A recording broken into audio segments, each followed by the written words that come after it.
মিষ্টি কার না ভালো লাগে? 8 থেকে 80 আমরা সবাই মিষ্টি ভালোবাসি। তাই এত রান্না বান্না শেষে ভাবলাম একটা ডেজার্ট আইটেম না হলে কেমন যেন একটা ফাঁকা ফাঁকা লাগে, তাই নতুন রেসিপি তোমাদের সাথে শেয়ার করলাম। চলো, তো আমি 1 লিটার ডাবল টোন দুধ নিয়ে ভালো করে ফোটাবো। দুধের ওপরে যে সরগুলো ওগুলো একটা জায়গায় জমা করে রেখে দেব। তোমরা বাড়িতে ক্ষীর বানাতেই পারো, কিন্তু আমি অত ঝামেলা না করে নলেন গুড়ের সন্দেশ কিনে গুঁড়ো করে নিয়েছিলাম। সরটা মানে মাখনটা ওর সাথে চিনি মিশিয়ে নিয়েছিলাম ভালো করে। এরপরে দুধটাকে ছোট এলাচ দিয়ে ভালো করে ফুটিয়ে নেবো যাতে দুধটা ঘন হয়ে আসে। এখন দুধটা ফুটতে শুরু করেছে, আর তার মধ্যে আমরা সরটার সাথে চিনি তো মিশিয়ে নিয়েছিলাম, এবার দুধ গুঁড়ো মানে ওই মিল্ক পাউডার যেটাকে বলে সেটা ভালো করে মিশিয়ে এরমভাবে একটা স্মুদি একটা পেস্ট টাইপের করে নেবো, যেটা খুব স্মুথ হবে, একদম মাখনের মতো। তারপরে দুধটা বেশ খানিকক্ষণ ফোটার পরে তাতে 1 কাপ মতো চিনি দিয়ে দেবো।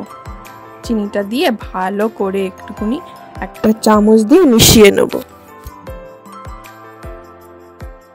তারপর কিছু কেসার বা স্যাফরন দিয়ে দেবো।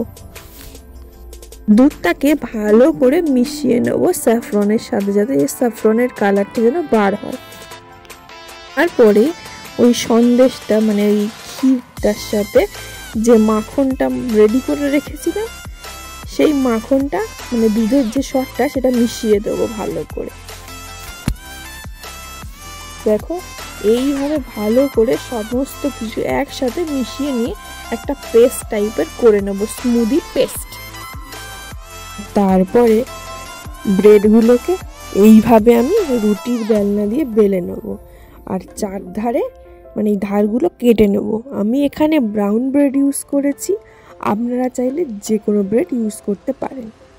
এইভাবে একে একে সব ব্রেডগুলোর চারধার কেটে এবং বেলে রেখে দেব। আমার সব কটা ব্রেড রেডি হয়ে গেছে।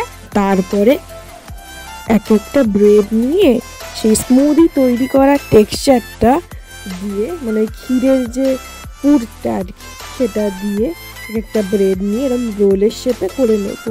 আপনারা চাইলে যে কোনো শেপ দিতে পারেন, এটা যেহেতু ব্রেড রোল আমি তাই রোলের শেপই দিয়েছি।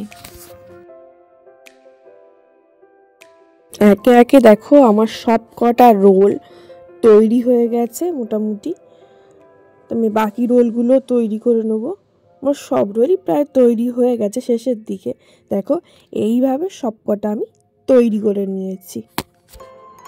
রোলগুলো কি সুন্দর দেখতে লাগছে না? তোমরা প্লিজ ট্রাই করো বাড়িতে একবার। তারপরে কেসার মেশানো যে দুধটা, যে কেসারি দুধটা তৈরি করে রেখেছিলাম রোলগুলোর ওপর দিয়ে দেবো, পুরো কভার আপ করে দেবো দুধটা দিয়ে। বেশ সুন্দর একটা ফ্লেভারও আসে আর কালারটাও খুব সুন্দর হয়। তারপরে গার্নিশিং এর জন্য ওপর থেকে কাজু আর কিশমিশ দিয়ে দেবো। তোমরা চাইলে গার্নিশিং এর জন্য পেস্তা, আমন্ড যে কোনো কিছু দিতে পারো।